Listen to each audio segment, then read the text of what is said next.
selamat pagi untuk kelas 8.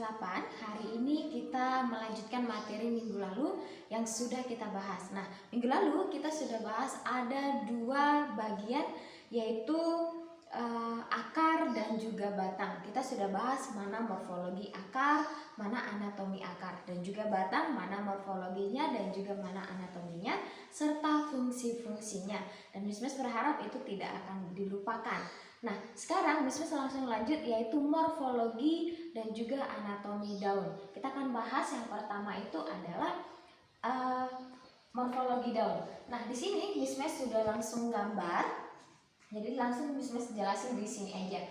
Ini anggap saja daun ini nanti bisa kamu amati di rumah kamu, samakan dengan kalau ada daun di rumah bisa disamakan apakah sama atau tidak gitu ya. Sambil kamu mengamati. Nah, ini anggap saja bentuk daunnya seperti ini. Yang paling ujung ini, yang paling ujung banget itu, paling ujung itu dikatakan adalah ujung daun. Ini ujung daun. Kemudian pinggirannya, yang paling pinggir ini yang membentuk love ini, itu disebut ujung tepi daun. Nah, kemudian di sini kan ada kayak rantingnya. Kalau kita perhatikan itu di daun kayak ada akar-akarnya. Nah, itu disebut tulang rusuk daun. Nah, kemudian yang di sini yang tidak ada rusuk-rusuknya, yang biasa kita pegang itu biasanya disebut namanya helai daun. Dan juga yang lurus ini dari atas sampai ke bawah ini itu dikatakan tulang daun. Nah, paling di sini biasa kalau kita petik daun itu jarang kita petik sampai di sini, pasti ininya ikut. Ini adalah yang disebut tangkai daun. Dan yang paling bawah ini adalah pada saat kita petik daunnya, ini tempat dia melekat pada batang. Nah, itu yang disebut pelepah daun. Nah, daun itu dibagi dua. Ada yang dikatakan majemuk, ada yang dikatakan tunggal. Maksudnya apa, Miss? Nah, kalau yang dikatakan majemuk atau tunggal, tunggal itu berarti satu ya. Kalau majemuk itu lebih dari satu. Nah, daun itu, helai daun itu ada dua bagian. Kalau dia hanya satu begini berarti satu helai daun. Tapi kalau dia ada dua atau ada tiga, nah itu dikatakan majemuk. Nah, sampai di situ tentang morfologi daun tadi.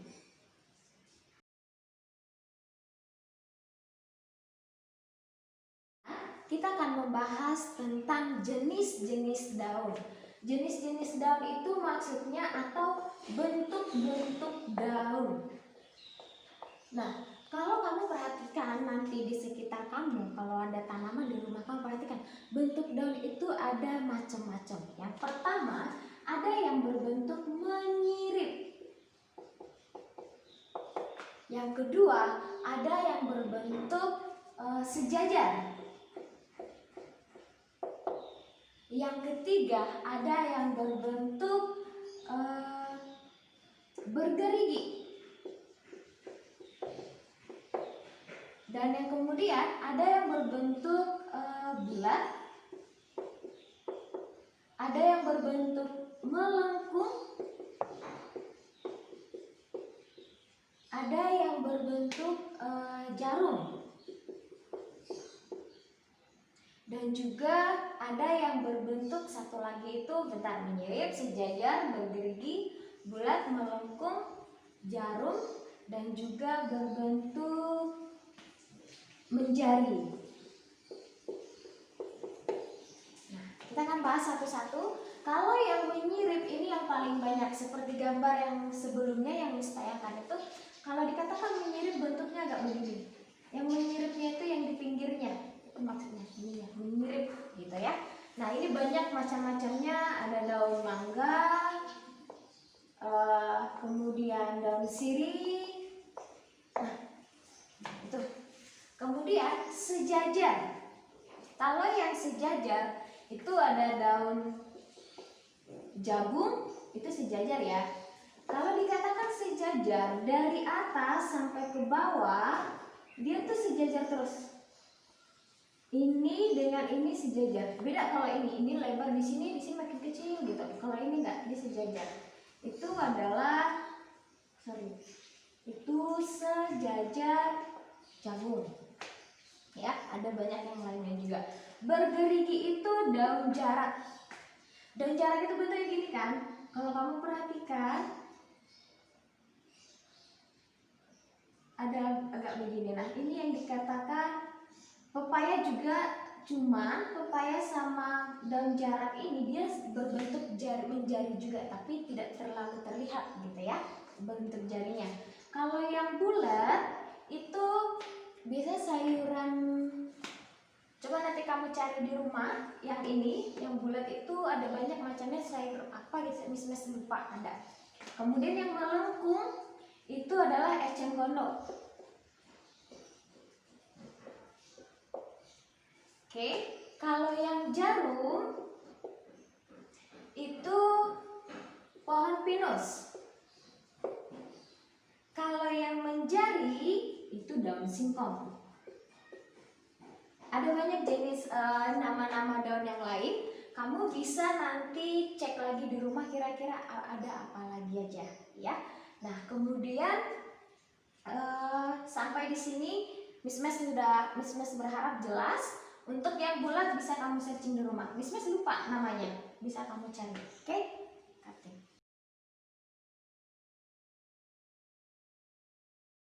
Oke, sekarang kita lanjut ke anatomi daun. Anatomi daun atau bagian dalam. Nah, di kelas 7 Miss sudah jelaskan ke kalian bahwa anatomi daun itulah yang melakukan proses fotosintesis. Tapi nggak apa-apa, nanti kamu bisa cocokkan dengan catatan kamu kelas 7. Miss tetap gambar ulang lagi ya. Yang pertama kita mulai dari kutikula. Kemudian di bawah kutikula ada yang namanya jaringan epidermis. Di bawah jaringan epidermis ada yang namanya jaringan tiang, pagar, atau palisade. Sama aja, terserah kamu bisa memilih mana yang gampang untuk kamu pahami. Kemudian di bawah jaringan tiang ada yang namanya jaringan spons.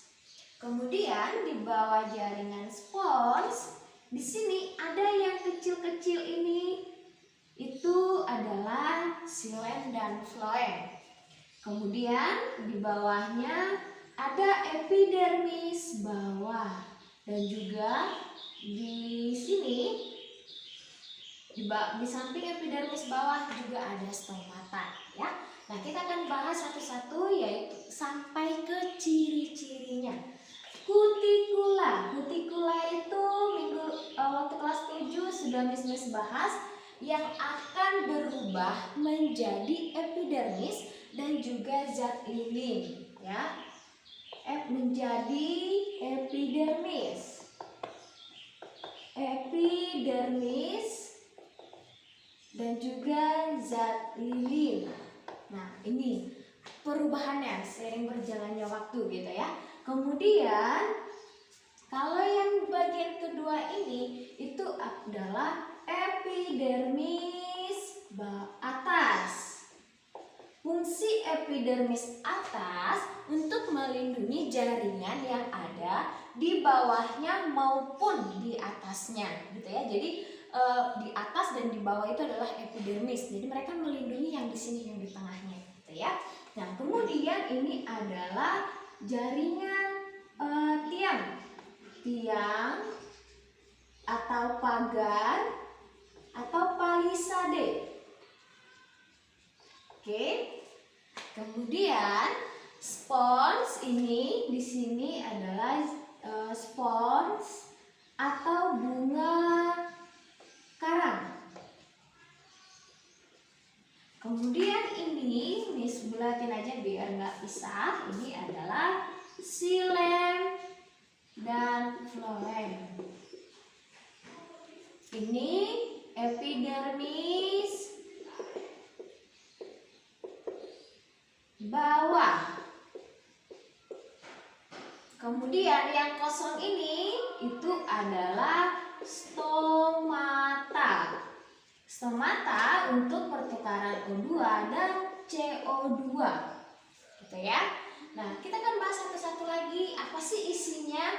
Nah, isi dari jaringan tiang dan pagar adalah klorofil. Ini semua klorofil. Bedanya, kalau di sini klorofilnya itu lebih banyak. Di jaringan tiang klorofilnya lebih banyak, kalau di spons lebih sedikit. Kalau jaringan tiang, cirinya itu dia tidak ada ruang setiap antar sel, sama dengan epidermis rapat. Tapi kalau spons, dia ada ini. Maksud dari ruangan ini untuk apa, Miss Mes? Maksudnya ini yang kosong ini adalah penyimpanan CO2 untuk fotosintesis.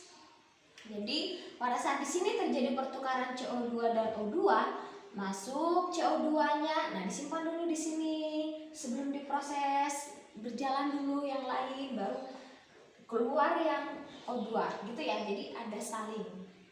Nah, kemudian tiang dan spons itu sama-sama disebut, istilahnya itu adalah mesofil daun. Jadi kalau nanti ada di soal jaringan yang disebut mesofil daun apa? Nah, berarti jaringan tiang dan juga jaringan spons. Nah, kemudian untuk xilem dan floem kamu udah pasti tahu fungsinya, yaitu kalau yang xilem mengambil unsur zat hara dari dasar tanah kemudian diedarkan ke seluruh tubuh, dan juga yang floem hasil fotosintesis diedarkan ke seluruh tubuh. Nah, kemudian stomata tadi udah, O2 untuk berfungsi untuk pertukaran O2 dan CO2, epidermis bawah untuk melindungi, dan juga epidermis atas sama jaringan tiang dan pagar ini sudah, spons, bunga karang juga ini sudah. Ciri-cirinya juga tadi Miss Mes sudah sebutkan. Kemudian yang ada space ini, ruang ini adalah penyimpanan CO2. Oke? Miss Mes sudah harus paham ya. Terima kasih.